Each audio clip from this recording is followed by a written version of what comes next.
জিন শয়তানকে নানা রকমের জানোয়ারের রূপ ধারণ করার ক্ষমতা আল্লাহ তাআলা দিয়েছেন। তারা কখনো সাপ হয়ে যাবে, কখনো ঘোড়া হয়ে যাবে, কখনো বিচ্ছু হয়ে যাবে, কখনো আজব আজব জানোয়ার হয়ে যেতে পারে আপনাকে ভয় দেখাবার জন্য, কিন্তু আমরা এগুলো কোনোটাই হতে পারি না। ইবলিস যখন দেখেছে বদরের মাঠে ফারিস্তা নামছে আসমান থেকে, তখন দক্ষিণ মাথা থেকে সুর সুর সুর সুর করে পালাতে আরম্ভ করেছে। যখন পালিয়ে চলে যাচ্ছে তখন লোকেরা বলছে, ও ভাই, এই নেতাজি, এই নেতা, ও ভাই, আরে তুমি যুদ্ধের মাঠ থেকে পালাচ্ছ কেন, পালাচ্ছ কেন? তুমি যে আমাদেরকে সাহস দিচ্ছিলে, তো তুমি যে চলে যাচ্ছ এইভাবে, এর মানে এটা কি? তখন ইবলিস কি বলছে, ইন্নী আরা মা লা তারাউনা, আমি আমার দুই চোখ দিয়ে যা দেখতে পাচ্ছি তোমরা তা দেখতে পাও না। আর তোমরা যদি দেখতে তাহলে আমাকে জিজ্ঞাসা করতে না যে আমি কেন চলে যাচ্ছি। আমি দেখতে পাচ্ছি কাকে? তো ঝাঁকে ঝাঁকে আল্লাহর ফেরেশতা নামছে বদরের মাঠে। ফারিস্তাদের সঙ্গে মোকাবিলা তোমরা করতে পারবে না, তোমরা হেরেই যাবে, তোমাদেরকে পরাজয় বরণ করতেই হবে। এই জন্য আগেই ময়দান ছেড়ে পালিয়ে গেলাম। তখন ইবলিস শয়তান বলছে, ইন্নী আখাফুল্লাহ ওয়াল্লাহু শাদীদুল ইকাব, পালাবো না তো কি রে, আমি আল্লাহকে বলে ভয় করি, কেন যে আল্লাহ কঠিন আযাব দেনেওয়ালা। আমি যদি এখন মুশরিক তোমাদের সাথে থাকি আর মুসলমানদের বিপক্ষে আমি যদি সহযোগিতা চালাই, তো তাহলে আল্লাহ রাব্বুল আলামিন আমার উপরে রেগে যাবেন এবং ক্রোধিত হয়ে যাবেন, এবং তিনি হলেন কঠিন কঠিন আযাব দেনেওয়ালা। সেদিনও বলছে ইন্নী আখাফুল্লাহ, আমি আল্লাহকে ভয় করি। তাহলে ইবলিস শয়তানের মনের ভেতরে আল্লাহকে ভয় করার কথাটা জাগ্রত হয়ে আছে। এবার আপনি বলুন, আপনার মনের ভেতরে আল্লাহকে ভয় করি এই কথাটা আছে? যদি বলেন যে হ্যাঁ আছে, তাহলে আপনার মসজিদ বিরান কেন? যদি বলেন যে হ্যাঁ আছে, তাহলে আপনি কি জন্য এই সন্ত্রাসটা করছেন? নারীরা কেন পর্দা করে না? ছেলেরা কেন তিরাঙ্গা আর গুটকা আর মধুকে নিয়ে দিবারাত্রি চিবিয়ে হারামের মতো ডাইরেক্ট খেয়ে বেড়াচ্ছে? কোনো একটা জোয়ান ছেলেকে হাজারবার ওয়াজ করার পরে তাকে আটকানো যাচ্ছে না কেন? পাচ্ছি না কোনো একটা নওজওয়ান ছেলেকে। তোমার কানে যদি হারামের আওয়াজ যায়, হারামের আওয়াজ যায়, আল্লাহ তাআলা কোরআনে বলছেন কি, ইন্নাস সামআ ওয়াল বাসারা ওয়াল ফুআদা কুল্লুন উলাইকা কানা আনহু মাসউলা।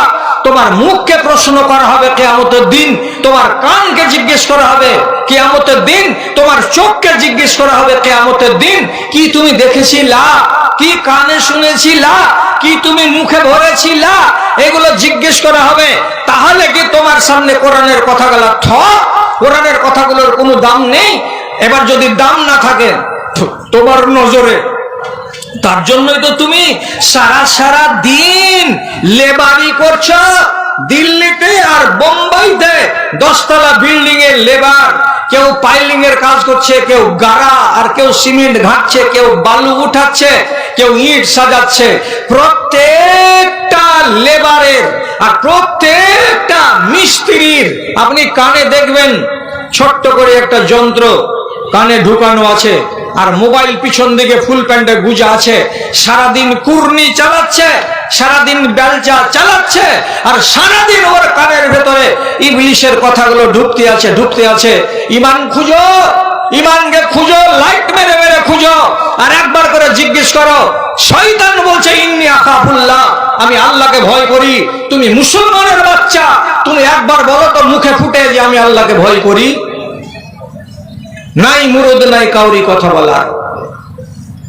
বিংশ শতাব্দীর মুসলিম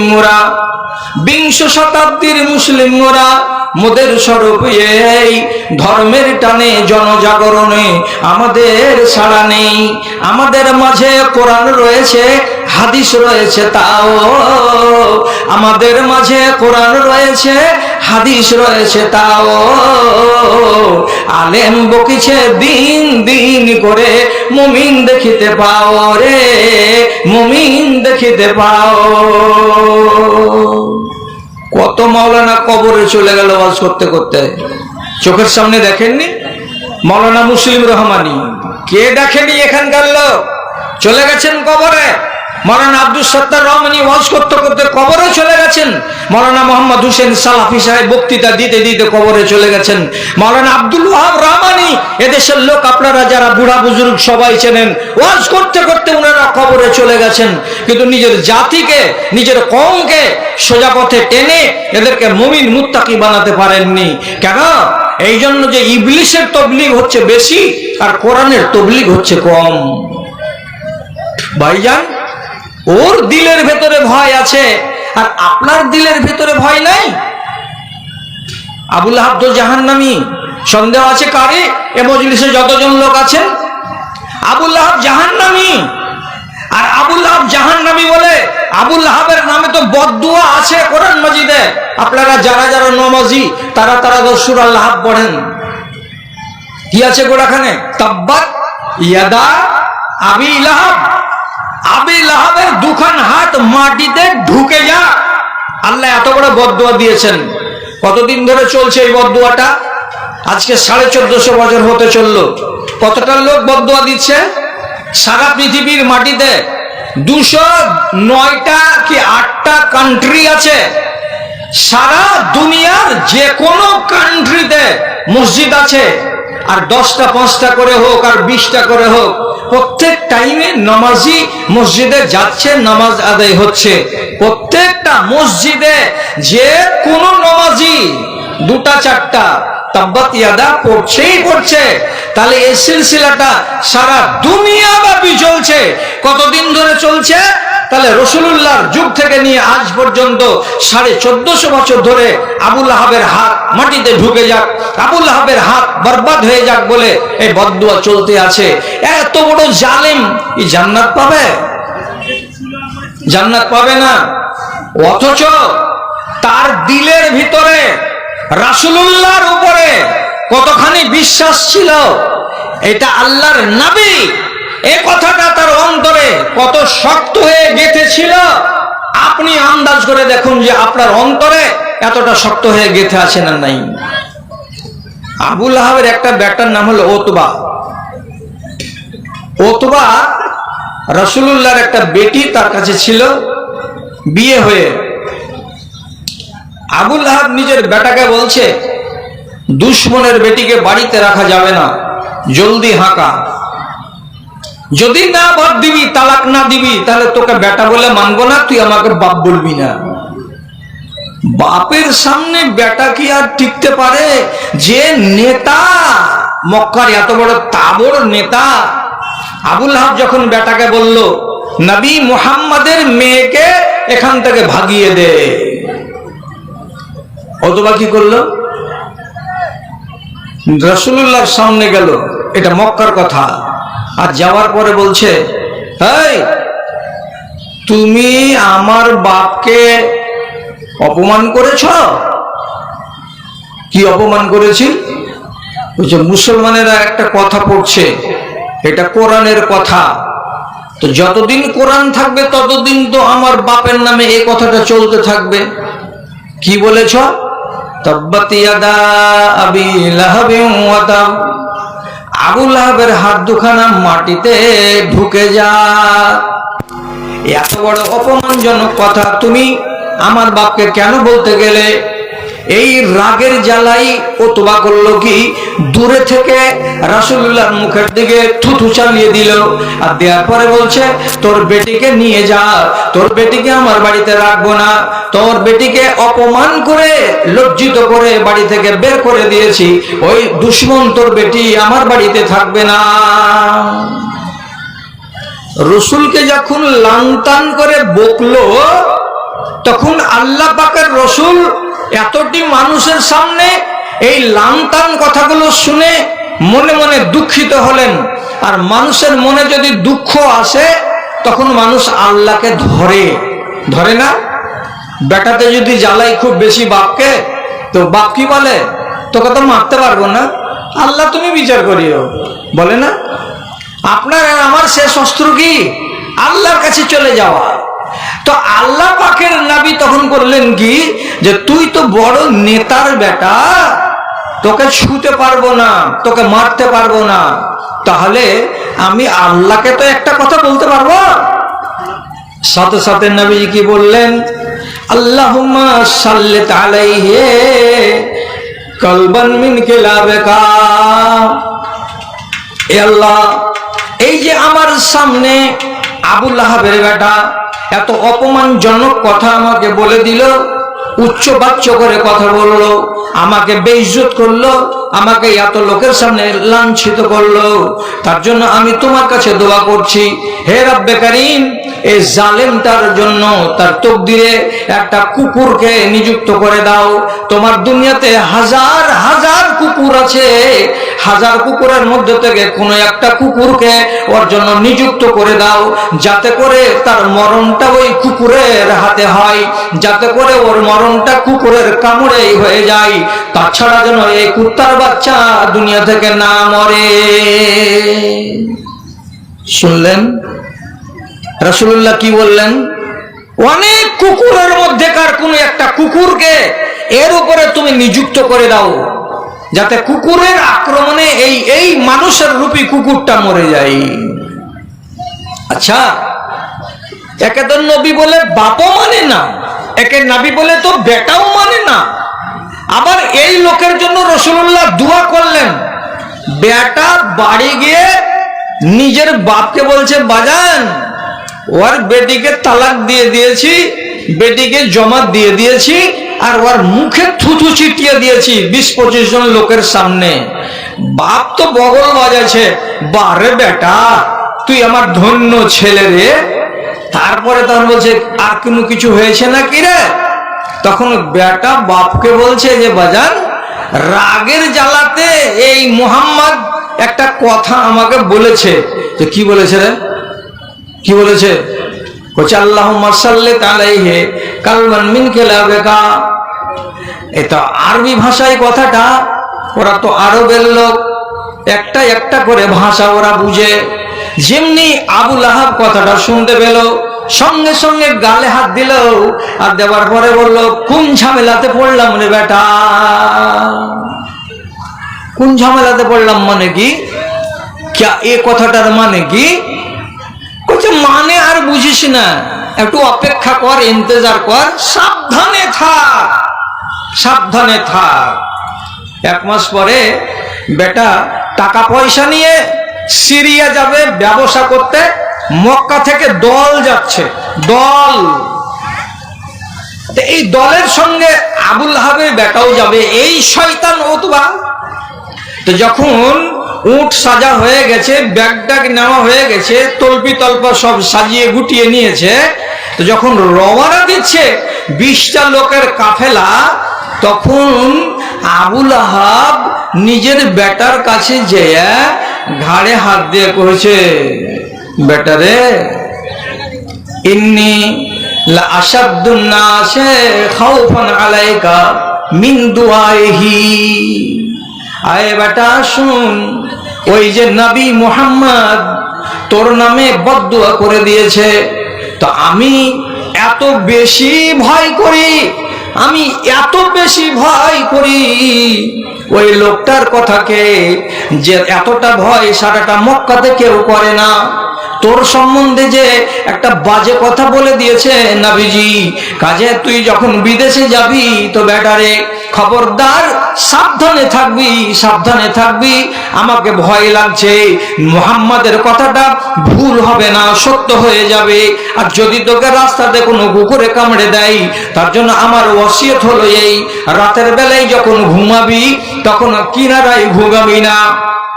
তোর 24 জন সাথীরা চারিদিকে ওরা গোল হয়ে থাকবে, আর তাদের মাঝখানে তুই ঘুমাবি। বাসন কোসন গুলো, বকচা বাচ্চিগুলোকে সাইডে রেখে দিবি, আর দেওয়ার পরে বকচার আড়ালে ঘুমাবি। সব সময় ডাইরেক্ট সোজা সোজা বাইরের দিকে ঘুমাবি না। কেন যে তোর জীবনটাকে বলে আমার মনটা সব সময় এমনি এমনি করছে, আর মন বলছে তোকে আক্রমণ করে দিতে পারে, আক্রমণ করে দিতে পারে। বলছে বাজানে এত ভাবনা ভাবতে হয় না, আমি দেখে নিব, ছাড়ো।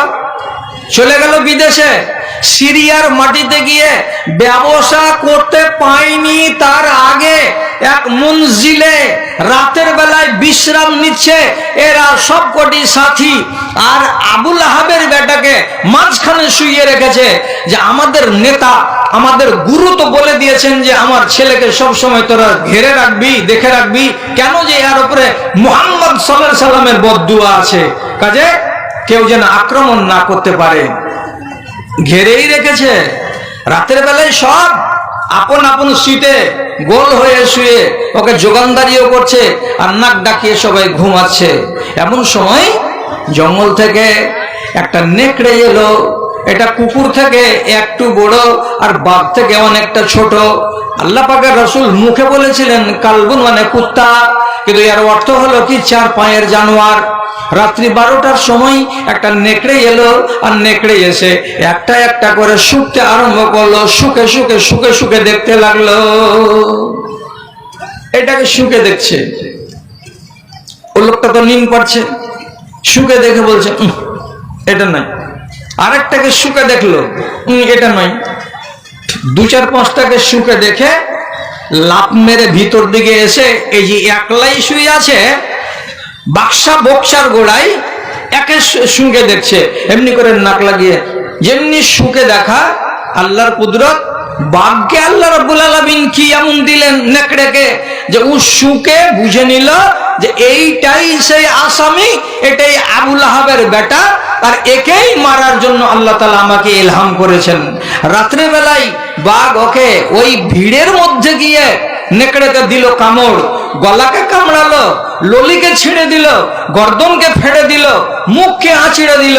আর দেওয়ার পরে আউ মাউ করে চিৎকার করে যেমনি জাগলো ততক্ষণে পালিয়ে চলে গেছে জঙ্গলের দিকে। একে ধর ওকে ধর, এটা মুছ ওটা মুছ, এখানে সিলাই দে, এটাকে ব্যান্ডেজ কর, এগুলো তো সিস্টেম নেই। এটা তো হলো 1450 বছর আগেকার কথা। গলাকে যেখানে কেটে দিয়েছে আর ললাটাকে ছিদ্র করে দিয়েছে, তোর বাবার হিম্মত আছে আর যে তোকে কেউ জান ফিরিয়ে দেবে? 2-4-10 মিনিট 15 মিনিটের মাথায় আবুল আহাবের বেটা উতবা ওইখানে দম ছেড়ে দিল, মরে গেল। আর বাড়ি ফিরে আসতে পারে না, ব্যবসাও করা হলো না। এবার ব্যবসা থেকে ফিরে এলো তো খালি হাত, বেটা নাই সাথে।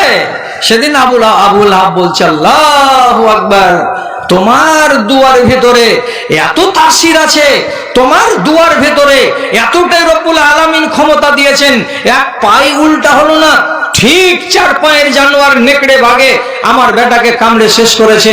আর তুমি বলেছিলে আমার বেটা সম্বন্ধে 2 মাস আগে যে আল্লাহুম্মা সাল্লিত আলাইহি কালবুন মিন কেলাবেকা। তুমি আসলেই নবী, কিন্তু হিংসার জ্বালাতে তোমাকে নবী বলে মানতে পারছি না। ভাই সব কথা ছেড়ে দেন, আমি একটা কথা শুধু বলছি। কথাটা কি? আবুল আহাবের রাসূলুল্লাহর উপরে যতখানি বিশ্বাস ছিল অতখানি বিশ্বাস আপনার আছে?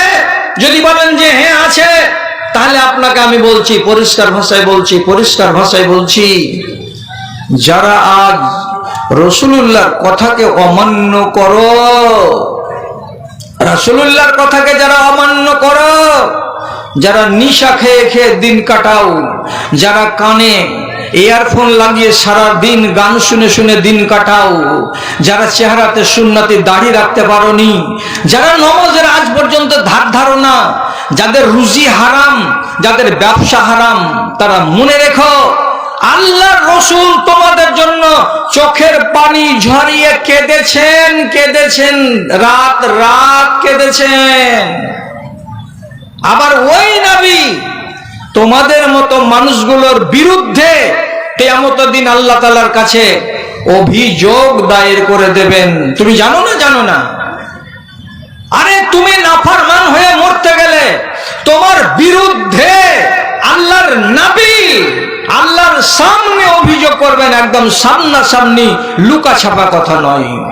কি বলে কোরআন বলছে, রাসূলুল্লাহ স্পষ্ট বলবেন আল্লাহ তাআলাকে, ইয়া রাব্বে ইন্না কওমি ইত্তাখাযু হাযাল কুরআনা মাহজুরা। এ আল্লাহ, এইটা হলো আমার উম্মতি, অথচ আমি উম্মত বলে একে ডাকি না, আমি একে উম্মত বলে দাবি করি না। কেন? আমার উম্মত হতে গেলেও এরা তোমার কোরআনকে পরিষ্কার ভাবে দিবালোকে ছেড়ে বসেছিল, কোরআনের সাথে এদের কোনো সম্পর্ক ছিল না, এরা কোরআনকে পাত্তা দিত না, কোরআনকে এরা মানত না। কাজে যারা কোরআনকে মানেনি, কোরআনের সাথে যাদের সম্পর্ক নাই, এরাকে আমি উম্মতি বলে মানি না। অতএব তুমি এর বিচার করে নাও। আল্লাহ তাআলা আপনাকে উম্মতি বলে, আল্লাহ পাকের নবী আপনাকে উম্মতি বলে কবুল করবেন না, গ্রহণ করবেন না, তাহলে চিন্তা করুন তো কিয়ামতের ময়দানে আপনার কতটা দুর্দশা হবে ভাইয়া। এতটুকু নাই, এটুকু ঈমানও আপনার ভিতরে নেই, এতটুকু বিশ্বাসও নেই যেটুকু কাফেরের ভিতরে রাখা আছে। আরে রাসূলকে মানে না, এটা তো জেদ, এটা তো আর হিংসা। আপনার কি হিংসা আছে যে আপনি রাসূলকে মানেন না, আল্লাহর কথাকে মানেন না? জি, ফেরাউনও ঈমান এনেছিল শেষ বয়সে, শুনেছেন না শুনেননি? জানেন না? জানেন না? যখন ডুবতে লাগলো নীল নদীতে, যখনই পানিতে চারিদিক থেকে রাস্তাকে বন্ধ করে দিল, তো এপার থেকে উপার যাচ্ছিল মুসা নবীকে তাড়া করবার জন্য। তো ওই টাইমে যখন দেখলো যে আল্লাহ এখন তো মরবো, এখন তো পানিতে ডুবতে শুরু করেছি, তো ডুবার কালে ফেরাউন কি বলছে? হে আল্লাহ, হে আসমানের মালিক আল্লাহ, আমি এতদিন আল্লাহ ছিলাম মিশরের লোকের জন্য, আমি আল্লাহ বলে এসেছি নিজেকে যে আমি আল্লাহ, আমি আল্লাহ, আমি আল্লাহ, কিন্তু আজকে আমি আল্লাহ ছেড়ে দিলাম, আজকে আমি আল্লাহ দাবিটাকে ছেড়ে দিলাম। আজকে তুমি কি বলছে? আমি একটা সাধারণ মানুষ, আমি আল্লাহ নই। আর দিয়ে কি বলছে? আমানতু বিল্লাযী আমানাত বিহি বানু ইসরাঈল, আমি ওই আল্লাহর উপরে ঈমান আনছি যে আল্লাহর উপরে বানি ইসরাঈলেরা সবাই ঈমান এনেছে। তার মানে মুসা নবীর কওমেরা যে আল্লাহকে মানে, আমিও ফেরাউন সেই আল্লাহকে মানছি, সেই আল্লাহকে আমি বিশ্বাস করছি বলে নিজের ঈমান প্রকাশ করতে বসেছে। আল্লাহ রাব্বুল আলামিন সাথে সাথে বলছেন, জিবরাইল যাও, তাড়াতাড়ি করে যাও, এই শয়তানের মুখে কাদা ভরে দাও, আর বেশি কথা যেন বলতে না পারে। যদি আরো দুবার করে, তিনবার করে, চারবার করে আমার সামনে আজিজি করে, ইনকিসারি করে, কাঁদে আর আল্লাহকে মানি, আল্লাহকে মানি বলে, তাহলে আমি হয়তো গাফুর রহিম ওকে মাফ করে দেব, ওর মতো জালেমকে মাফ করা যাবে না। কাজে বেশি কথা যেন তার মুখ দিয়ে আর না বের হয়, তার আগে আগে ওর মুখের ভেতরে কাদা ভরে দাও। জিবরিলে আমি তার মুখের ভেতরে কাদা ভরে দিলেন, তারপরে আর একটাও শব্দ বের করতে পারলো না, আর ওই হালাতেই নীল নদীর পানিতে ডুবে মরে গেল। আল্লাহ রাব্বুল আলামিন বলছেন, তুই যে ডুবে মরে গেলি, তা আমি কি করলাম? নুনাজ্জিকা বিবাদানিকা, তোর দেহটাকে আমি জিন্দেগিতে কোনো পোকাকে খেতে দেব না, পানিকে খেতে দেব না, আমি কোন সমুদ্রের জানোয়ারকে খেতে দেব না, মাটিতে খেতে পারবে না। কেন? লিনাজআলাকা আয়াতান লিমান খালফাকা, তুই যতদিন এরকম হয়ে থাকবি, তোর পরে দুনিয়াতে যত মানুষ আসবে, যত মানুষ আসবে সবাই তোকে দেখবে আর জ্ঞান পাবে। এটাই হলো মরদুদ, এটাই হলো জল্লাদ, যে নিজেকে আল্লাহ বলেছিল আর আল্লাহ বলার সত্ত্বেও সে নিজেকে বাঁচাতে পারেনি। অতএব দুনিয়ার মানুষেরা তোকে দেখবে আর জ্ঞান পাবে, তোকে দেখবে আর শিক্ষা পাবে। এই জন্য আমি তোকে অমনি করে রাখবো। দেখবেন ফেরাউনকে, দেখবেন আপনার কাছে তো বড় মোবাইল নাই, আপনার বেটার কাছে আছে, আপনার পোতার কাছে আছে। যদি বেটার কাছে থাকে, পোতার কাছে থাকে, আল্লাহর কসম খেয়ে বলছি আপনাকে, আপনার বেটাকে এই জালসা থেকে উঠে গিয়ে রাতের বেলায় তো হবে না, সকাল বেলায় বলবেন, মাহবুব আমাকে একটু ফেরাউনের লাশটা দেখে দিত বেটা। খালি বড় মোবাইলের সামনে আপনি গুগলকে টিপে এমনি করে মুখ দিয়ে আওয়াজ করে বলবেন, ফেরাউন ফেরাউন। যদি দুবার খালি ফেরাউন বলেন, কিংবা যদি বলে ডেড বডি, ফেরাউন ডেড বডি, ফেরাউনের মরা লাশ দেখাও, ফেরাউনের মরা লাশ দেখাও, সঙ্গে সঙ্গে আপনার অ্যান্ড্রয়েড মোবাইলের ভেতরে দেখবেন ফেরাউন কাঁচের বাক্সের ভেতরে দাঁত এমনি করে, হাত এমনি করে, পা ট্যাংটাকে ছেড়ে, ওর গায়ে মাংস লেগেই আছে, মাংস এখনো ক্ষয় হয়নি, হাড্ডি কিছুতে খায়নি, কাঁচের বাক্সতে পড়ে আছে। ভাইজান, এত বড় জল্লাদ, আল্লাহর দুশমন, সে মরার কালে কি বলছে? আমি আল্লাহর উপরে ঈমান আনলাম। ঈমান তখন কবুল হবে না। আপনি তো ফেরাউন নন, আর আপনার আকীদা তো ফেরাউনের মতো নয়। আপনি তো মুসলমানের ঘরে জন্মেছেন, আপনি তো এক আল্লাহকে বিশ্বাস করেন, কিন্তু আপনার চরিত্রটা খারাপ যে আপনি ঈমানি জিন্দেগি কাটাতে পারেন না। আপনার কাছে হার মেনে গেছে ইবলিস শয়তান, ওর জানে ভয় আছে, তো আপনার জানে ভয় নাই। আপনি কি কোনটা ওয়াজ করলে আপনার জ্ঞান হবে? আপনি দয়া করে আমাকে বলেন তো, তাহলে আপনার সামনে ওই ওয়াজটাই করব, যে ওয়াজটাতে আপনার জিটাতে, আপনার মনটাতে ভয় তৈরি হবে। ভয় তৈরি হয় না তো? তো জান না, আমি একবার যে কয়েকটা কথা বলছি, কথাগুলোকে একটু কান লাগিয়ে বা মন লাগিয়ে শোনো না। তোমার দিলটা বড় শক্ত হয়ে গেছে, তাই তো? দাদাকে বলে ভাবো, দাদাকে দেখেছ? হ্যাঁ দেখেছি। দাদার চেহারা মনে আছে? আছে। দাদার বাঁকা লাঠিখানা কিংবা তার পরনের কোনো জামা বা কাপড় তোমার ঘরের ভেতরে আছে? কেউ রেখেছ? যদি তোমার বাপ মরে যেয়ে থাকে, তো বাপের পায়ের চটিগুলো বাড়িতে আছে?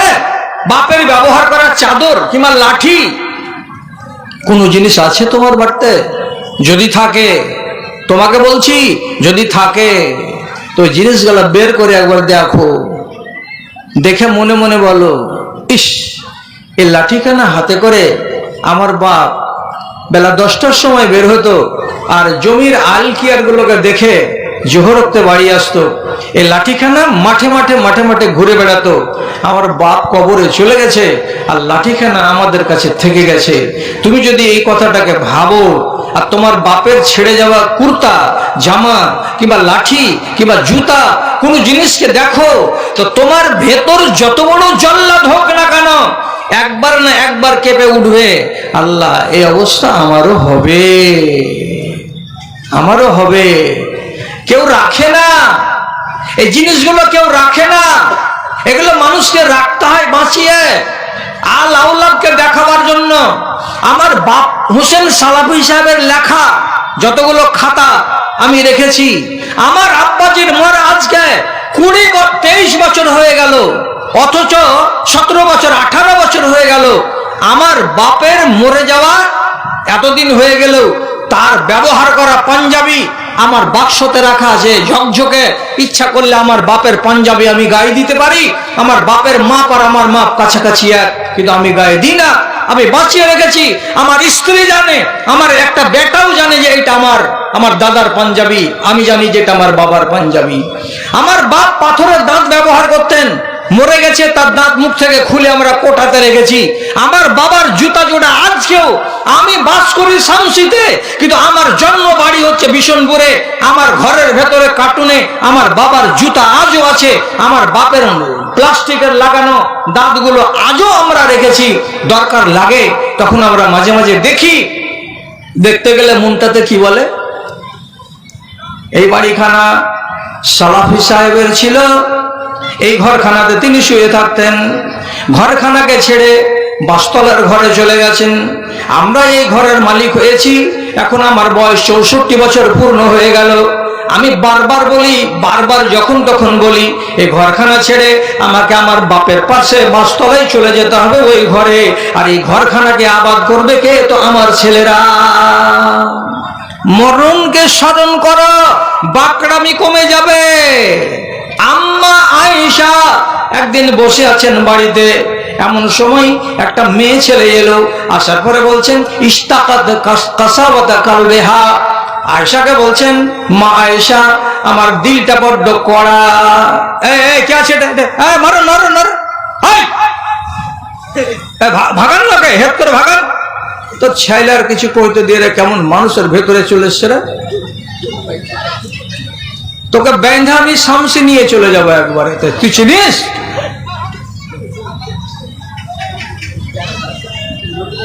তো মেয়েটা কি বলছে, আম্মা আমার দিলটা খুব নরম, কড়া। কত কড়া? বলছি আমার সামনে যদি একটা ন্যাংরা মানুষও আসে, আমার দিলটাতে কোন রকমের দরদ ওঠে না। আমার সামনে যদি একটা কানা মানুষ আছে, আর হোঁচট খেয়ে পড়ে যাই, আমার দিলটা কখনো কাঁদে না। আমি এতটাই কড়া দিলের মানুষ হয়ে গেছি, তো এত কড়া দিল তো ভালো নয়।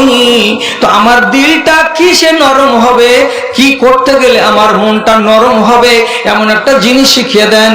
কেন যে মানুষের অন্তর যদি কঠিন হয়ে থাকে তাহলে জীবনে ওই মানুষটা ভালো মানুষ হতে পারবে না।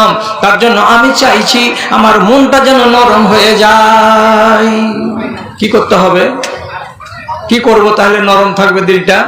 তো মা আয়েশা বলছেন, যাও বাড়ি যাও, আর যে দিনে আর রাতে যত বেশি পারবে ততবার করে মরণকে স্মরণ করবে, মরণকে স্মরণ করবে। যে কেমন করে স্মরণ করবো? বেলা জোহর রক্তে কি করলাম? মরণকে স্মরণ করলাম। হ্যাঁ, মরণকে স্মরণ করলাম, হয়ে গেল স্মরণ? এমনি করে স্মরণ না, স্মরণ করবে কেমন করে, কত রকম করে। একবার মনে মনে বলো, গতকালকে গেছিলাম বাড়ির পিছন দিকে আমার মায়ের কবর দেখতে।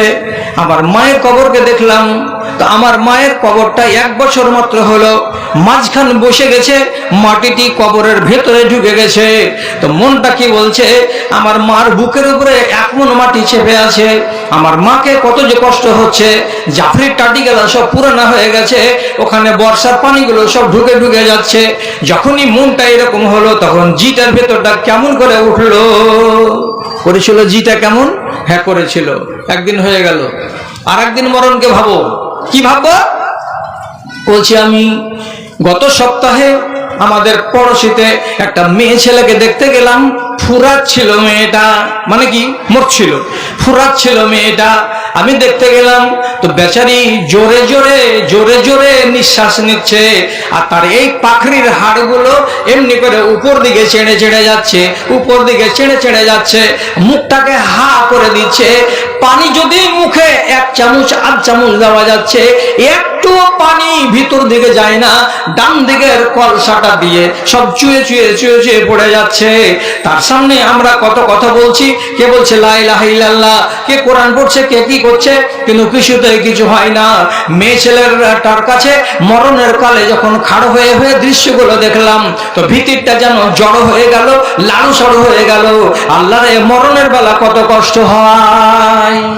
দুটা স্মরণ করা হলো, এইরকম করে 3টা 4টা 5টা 6টা যা পারো যতবার করে করো, মরণকে স্মরণ করো, মরণকে স্মরণ করো। এবার এইভাবে মরণকে চিন্তা করে করে করে করে 1 মাস পরে আম্মা আয়েশার কাছে এসে বলছেন, আম্মা জান, আপনি যেটা বুদ্ধি আমাকে দিয়েছিলেন সেই বুদ্ধিটাকে আমি মেনেছি, আর সেই মতো আমি চলেছি। চলাতে আমার লাভ কি হয়েছে? আমার দিলটা এখন নরম হয়ে গেছে। এখন সব সময় মনে মনে বলছি, আয় আল্লাহ, যতক্ষণ দুনিয়াতে আছি তুমি ইমানে রাখো, আর মরার কালে তুমি মরণের কষ্ট আমাকে দিও না, যেগুলো কষ্ট নিজের চোখে দেখলাম। আর কবরে যে দিয়ে চলে আসবে আমাকে আমার বাপ ভাইয়েরা, আমার কবরটাকে তুমি ফুলের বাগান বানিয়ে দিও। মাটি পড়ে গেলেও আমার ক্ষতি নাই, কবর ভুসড়ে গেলেও আমার ক্ষতি নাই। আমি তো আছি কোথায়? তো আমি তো আছি বাগানে, আমি তো আছি জান্নাতে। অতএব আল্লাহ, তুমি আমার কবরটাকে জান্নাতের নমুনা বানিয়ে দিও। মা আয়েশা বললেন, ওষুধে কাজ হয়েছে? যে হ্যাঁ হয়েছে। রাসূলুল্লাহ নিজে বলছেন, আকসিরুজ যিকরা হাযিমিল লাযাতে, বেশি যদি মনটা টানা হয়ে যায়, কবরকে বলে স্মরণ করো, মনটা নরম হয়ে যাবে। যারা আজও সোজা হওনি, তাকে খুব একটা দামি কথা বলছি, ভাইজানেরা মানতে পারবেন না, কিন্তু কানে তুলে নেন, নিয়ে তারপরে বাড়ি যান। কি মন করা? হাদিসের কথাই মন যায় না, কান যায় না, মানতে পারছেন না, দিলটাকে সোজা করতে পারছেন না, ইমানের পথে আনতে পারছেন না। তাহলে একবার রাত্রিবেলায় যখন কোনো মানুষ জেগে থাকবে না, এইরকম টাইমে আপনাদের মসজিদে এটা আছে না নাই? আজকালকার যে কোনো মসজিদে আছে, স্টিলের তৈরি করা বা সীসা কাঠ দিয়ে তৈরি করা মাইয়াতকে নিয়ে যাওয়া যে জিনিসখানটা, তাকে কি বলে? তাকে খাটলি বলে, তাকে তাবুত বলে। এই খাটলিটা এতটা চওড়া নয়, মানুষের মাপ বরাবর, আর অতটাই লম্বা। এইবার কেউ তো নাই, রাত্রি 12টার সময় একবার ঢোকার পরে একলাই ওই খাটলিটারে ঢাকনাটাকে সরিয়ে ওখানে শুয়ে দেখো আর চোখটাকে বন্ধ করো। 2 মিনিট হবে না, তার আগে ধড়পড় করে উঠে যাবে তুমি। আর যদি বলো যে একটা লোককে সাথে নিয়ে যাব, তো সাথে নিয়ে যেও, শুয়ে যাও। আর শুয়ে যাওয়ার পরে সাথীটাকে বলবে কি, ঢাকনাটা এর উপরে চাপাতো মুজিবুর, ঢাকনাটা মুজিবুর চাপিয়ে দিবে।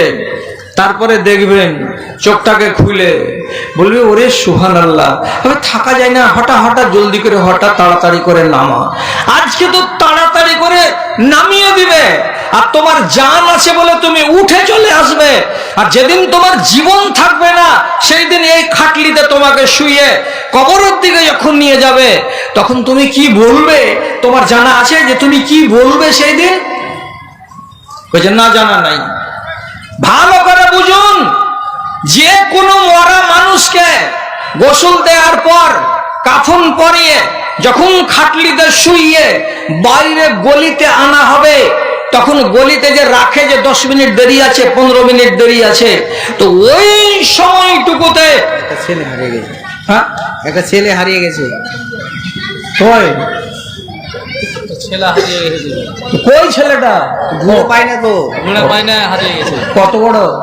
6 বছরে, এত বড় হবে? 6 বছর। ঘুরে পায় না, ওই জন্য তো বললাম। শামীম ছেলেটার নাম? শামীম না, হেদাতুল্লাহ। এই যে নাম শামীম, বাপের নাম হেদাতুল্লাহ, বয়স 6 বছর। একটি ছেলে এই জালসা থেকে হারিয়ে গেছে। তো ছেলেটা এখন কেমন করে কে চিনতে পারবেন? ছেলেটার আপনি যদি একটু বলেন। হয়তো আমি তো বলছি রে খেপা, মাইকে শুনতে পাচ্ছে না। সবাইকে বলেন যদি পায়, যদি দেখে যেটি। ধর তুই হারিয়ে যাওয়ার মতনই খেপা আছিস, খালি বেঁচে আছিস সেই সব। ছেলে হারিয়ে আছে কোথায়? ছেলেটার নাম শামীম, বাপের নাম কি হেদায়েতুল্লাহ নাকি দেখলাম? হেদায়েতুল্লাহ।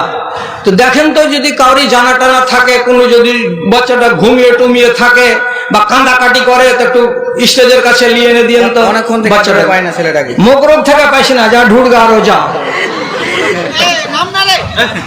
দেখে লাগছে যে আমার হাতে আছে আর পকেটে আছে, ওকে বাইর করবো, কেরাই দিয়ে দিয়ে এলে তো ছেলেটা লে ধর। হ্যাঁ, বললাম দেখো কোনখানে আছে আর না আছে। হ্যাঁ, তো কি বলছিলাম যে, হ্যাঁ খাটলির কথাটা বলছিলাম। তো কি বলে মানুষ, দুটো কথা। আমি যে দুটাই বলবো তা নয়, আপনি যে দুটাই বলবেন তা নয়, আমি কোনো একটা বলবো, আপনি কোনো একটা বলবেন। এই দুটার মধ্যে থেকে কে কোনটা বলবে, এইবার আপনি শিখেলেন। নেওয়ার পরে জালসাটাকে আপাততর মতো স্থগিত করে দেন, আর কথাগুলোকে হেফাজত করেন। যদি শয়তান হয়, লম্পট হয়, মারদুদ হয়, বেনামাজি হয়, চোর হয়, ছ্যাঁচড় হয়, আর এইরকম মিজাজ নিয়ে থাকা অবস্থাতে যদি তার মরণ হয়, তো প্রথমেই টের পেয়ে গেছে। আর জীবনটা যখন কবজ হয়, তখনই যে আমার তকদির খারাপ আছে। কেমন করে টের পেল? কেমন করে টের পেল? তো যখনই ওই মানুষটার জান কবজ হবে, তখন মালাকুল মউত ওর জন্য জাহান্নামের কাফন নিয়ে এসে অনেকখানি দূরে দাঁড়াবে, আর ওর সঙ্গীরা ঘরের ভেতরে ঢুকে ওকে যেটা আওয়াজ দিবে, হাদিসের লেখা আছে পরিষ্কার করে, কি বলে আওয়াজ দিবে? আওয়াজটা শুনলেই বুঝে নিবে যে ব্যাপার খারাপ আছে। কি আওয়াজ দিবে? ইয়া আইয়াতুহান নাফসুল খাবিসা উখরুজি ইলা গাযাবিল্লাহ। বাংলা তর্জমা করছি, রে খবিস জান, এ হারামি জান, এই যে তুই জমশেদের দেহের ভেতরে লুকিয়ে আছিস, এই শয়তান জমশেদের দেহের ভেতরে এই যে খবিস জান লুকিয়ে আছিস, বেরিয়ে আই, আমার হাতে ধরা দে, আমি তোকে আল্লাহর গজবের দিকে নিয়ে যাব, চল তোকে যেতে হবে। তখন জান বেরোয় না, লুকাই, দেহের ভিতরে লুকাই।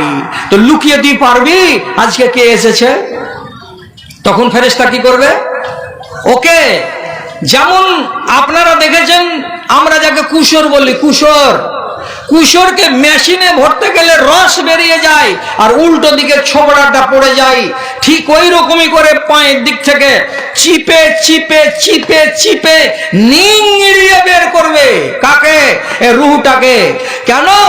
আপনি কোরআন জানেন, আপনি কোরআন পড়েন, কিন্তু তরজমা জানেন না বলে আপনার গায়ে আসর হয় না, মনে নেই এরকম সূরা। আল্লাহ তাআলা বলছেন কোরআনে, ওয়ান নাজিআতে গারকা ওয়ান নাশিতাতে নাশতা। ফেরেশতা তোর দেহের ভিতরে ঢুকে যাবে, তোর রক্তের ভেতরে ঢুকে যাবে, এবং যেমন করে কুশরকে নিংড়ানো হয় ওই রকম করে তোর দেহটাকে নিংড়িয়ে নিংড়িয়ে তোর জানটাকে বের করবে, দেহটাকে তুস তুস করে রেখে দেবে, একেবারে গুঁড়া গুঁড়া করে রেখে দেবে। তখনই এই বাচ্চাটা টের পেয়ে যায় যে আমার কপাল খারাপ আছে, এবার জান কবজ হয়ে গেছে। লাশ রাখা আছে গলিতে, এবার লাশটাকে তো নিয়ে যাবে কোথায়? তো কবরে। দুটো আওয়াজ করবে, এক ভালো মানুষ যদি হয় তো আওয়াজ দিয়ে বলবে কাদ্দেমনি কাদ্দেমনি, ওরে আমার লোকেরা, আমার বেটারা, আমার ভাইয়েরা, আমার চাচারা, আমার বংশের লোকেরা, গলিতে কেন শুইয়ে রেখেছো আমাকে? আমার আরামের জায়গাতে তাড়াতাড়ি করে পৌঁছে দাও। দেরি কেন করো? দেরি কেন করো? দেরি করার তো আমি কোনো কারণ দেখতে পাই না, কারণ যেখানে আমার মঞ্জিল সেখানে আমার আরাম আছে। আমাকে আমার আরামের জায়গায় চলে যেতে দাও, আমাকে আমার বিশ্রামের জায়গায় চলে যেতে দাও। ও জানে আমার ওই জায়গাটা কি হবে? বিশ্রামের হবে। কি করে বুঝলো যে ওটা আমার বিশ্রামের জায়গা হবে? ফেরেশতা জান কবজ করার আগেই ওকে মিঠা ভাষাতে বলবে, ইয়া আইয়াতুহান নাফসুত তাইয়্যিবা উখরুজি ইলা রিজওয়ানিল্লাহ, এ পাক জান, এ পবিত্র জান, তুমি চলো আমার সাথে আল্লাহ রাব্বুল আলামিনের রেজা মন্দির দিকে চলো। আল্লাহ তাআলা তোমাকে ডেকেছেন, তোমাকে আল্লাহর কাছে যেতে হবে। এমন মিঠা শব্দ যখন মালাকুল মউত বলবেন তখন মানুষের দেহ থেকে জানটা বেরিয়ে যাবে। কেমন করে বেরিয়ে যায়? যেমন একটা 1 বছরের শিশু তার মায়ের দুধকে চুষে আর চুষে চুষে চুষে চুষে 100 গ্রামের দুধ তার মায়ের স্তন থেকে বের করে দেয়। তার মা বুঝতে পারে না যে কতখানি দুধ আমার বেরিয়ে গেল। কলসি থেকে পানি ঢালতে গেলে ভরা কলসি থেকে পানি ঢালবেন তো যেমন আস্তে করে কাট করতে গেলে পানিটা কলকল কলকল করে পড়ে যায়, আপনাকে কষ্ট পেতে হয় না। ঠিক সেই রকমই একজন মুসলমানের দেহ থেকে তার জানটা বেরিয়ে যাবে, তাকে কোনো কষ্ট হবে না। তখনই সে জানে যে আমি যেখানে যাব সেটা আমার আরামের জায়গা। এই জন্য যখন বাইরে ওকে রাখবেন তখন ওই তাবুতে শুয়ে শুয়ে আওয়াজ দিয়ে দিয়ে বলবে, কাদ্দেমনি কাদ্দেমনি, তোমরা আমাকে তাড়াতাড়ি করে নিয়ে চলো, তোমরা আমাকে তাড়াতাড়ি করে নিয়ে চলো। এ কথা বলে আওয়াজ দেবে, কিন্তু আমরা কেউ শুনতে পাই না। আর যদি জালিম হয়, শয়তান হয়, মারদুদ হয়, তাহলে ওই জায়গাতে চিৎকার করে বলবে, ও আমার ভাইরা, ও আমার বাপেরা, নিয়ে যেও না, নিয়ে যেও না, নিয়ে যেও না, আমি ওই জায়গাতে যাব না, ওখানে আমি যাব না, আমাকে নিয়ে যেও না। তোমাদের পায়ে ধরি, তোমাদের অনুরোধ করি, বারবার করে বুঝিয়ে বলি, তোমরা আমাকে নিয়ে যেও না, নিয়ে যেও না। এ কথা বলে অনুরোধ করে আর চিৎকার করে, চেঁচামেচি করে। কত জোরে চেঁচিয়ে চেঁচিয়ে আমাকে আর আপনাকে বলে যে নবীজি বলছেন, লাউ সামিআ সাওতাহু লাসায়কা। এই মুর্দাটা যে চিৎকার করে করে নিষেধ করে, ভাই নিয়ে যেও না, বাপজি আমাকে নিয়ে যেও না বলে চেঁচায়, সেই চিৎকারটা যদি জীবিত মানুষেরা শুনতে পায় তো যারা তাকে ঘাড়ে করে আছে তারাই মারা পড়বে আওয়াজ শুনে। কিন্তু আল্লাহর কুদরত যে আমরা তাদের আওয়াজ শুনতে পাই না। কি করবে? এখন যদি কোনো মানুষকে ওয়াজের কথা বলছি, হাজি চেহারাতে দাঁড়িয়ে রাখুনি, মরে যায়, কি জবাব দিবে? দেখা যাবে। নামাজ যে পড়ো না, হঠাৎ যদি মরণ হয়ে যায় তো কি করবে? মরবো তখন দেখা যাবে, তখন মরবো তখনও দেখা যাবে। আর কবরে যাব যখন তখনও দেখা যাবে। যদি বলে হাসরের ময়দানে, কি জবাব দিবে আল্লাহ তাআলাকে? 1 মাইল দূরে সূর্য থাকবে, ঘামে নাক বরাবর আর কপাল বরাবর থাকবে। আচ্ছা সেদিন আসবে, তখন দেখা যাবে। কত বড় তুই সিয়ানার বেটারে, সব কথাতেই দেখা যাবে, দেখা যাবে। কি দেখবি? বড় বাহাদুর ছিলি, মরবার কালে তোকে বিছানে ফেরেশতাতে বলল, এই খপিস, বের হ। তো কই তুই হেসে নিয়ে তো বাইরে তো পারিস নি, পেরেছিলি কি? যে পারিনি। ফেরেশতাকে তাড়তে পারলি কি বাড়ি থেকে? হ্যাঁ, এবার কি আছো আমার বাড়িতে, এখানে এসছো? ফেরেশতাকে তো তাড়তে পারলে না, তো তোর দেখা কি যাবে? খাটলিতে শুয়ে আছিস, তোর বাপেরা নিয়ে চলে যাচ্ছে কবরের দিকে, আর তুই চেঁচাচ্ছিস আর বলছিস যে আমাকে নিয়ে যেও না, আমাকে নিয়ে যেও না। তুই যে বলছিলি দেখা যাবে, তো কি দেখবি? দেখ। মুনকার নাকি যখন বলবে যে এগুলা এগুলা উত্তর দে, তো কিছু না, কিছু কইতে পারবো না, এগুলো আমার জানা নাই, জানা নাই। যখন একটা রেলা মারবে, একটা রেলা, একটা গুর্জের বাড়ি যখন মারবে, একটা গুর্জের বাড়ি খেতে গেলেই তোমার ওহুদ পাহাড়ের উপরে যদি পাখা মেরে দেয় ফেরেশতারা, তো যেমন আটা আটা হয়ে যাবে, তেমনি তোমার দেহখানাকে গুড়া গুড়া করে দেবে একটা গুর্জের বাড়ি দিয়ে। আর এমন করে ডান থেকে বামকে চাপবে, তোমার ডান দিকের বাঁকা হাড়কে বামে করে দিবে, আর বাম দিকের বাঁকা হাড়কে নিমেষের ভেতরে ডান দিকে করে দেবে। বাপ বলতে দিশা পাবে না। সেদিন তুমি বলবে যে দেখা যাবে। আমার মা দিল আমার বড় দাদার জন্য, বড় দাদির জন্য, দাদার। দাদার জন্য 1000 টাকা তোমার মা দিল। আচ্ছা, আলহামদুলিল্লাহ, ঠিক আছে। কোর্ট ম্যারেজ করে বিয়ে করা কি যাবে? কোর্ট ম্যারেজ করে রাখা যাবে কি না? কথা হলো ভারতবর্ষের কোর্ট হলো কাফেরের কোর্ট, হ্যাঁ না? না, এটা কার কোর্ট? কাফেরের কোর্ট। এটা মুসলমানদের ইসলামী রাষ্ট্রের এটা কোর্ট নয়। তাছাড়া যত বড় কোর্টের বেটা কোর্ট হোক, পহিলা নম্বর কোর্ট হলো কে? তো বাপ। বাপ যদি রাজি থাকে তো মহেশপুর স্ট্যান্ডে দাঁড়িয়ে দাঁড়িয়ে বিয়ে হয়ে যাবে। বুঝতে পারলেন না? পারলাম না, সোজা কথা বলছি। বেটিটাকে আনতে হবে না, ছেলেটা দাঁড়িয়ে আছে আপনার সামনে, আর দুটা মুসলমান নমাজি দাঁড়িয়ে আছে আপনার সামনে, আর এই মৌলভী সাহেবটা যদি খালি বলে আপনি রাজি আছেন তো?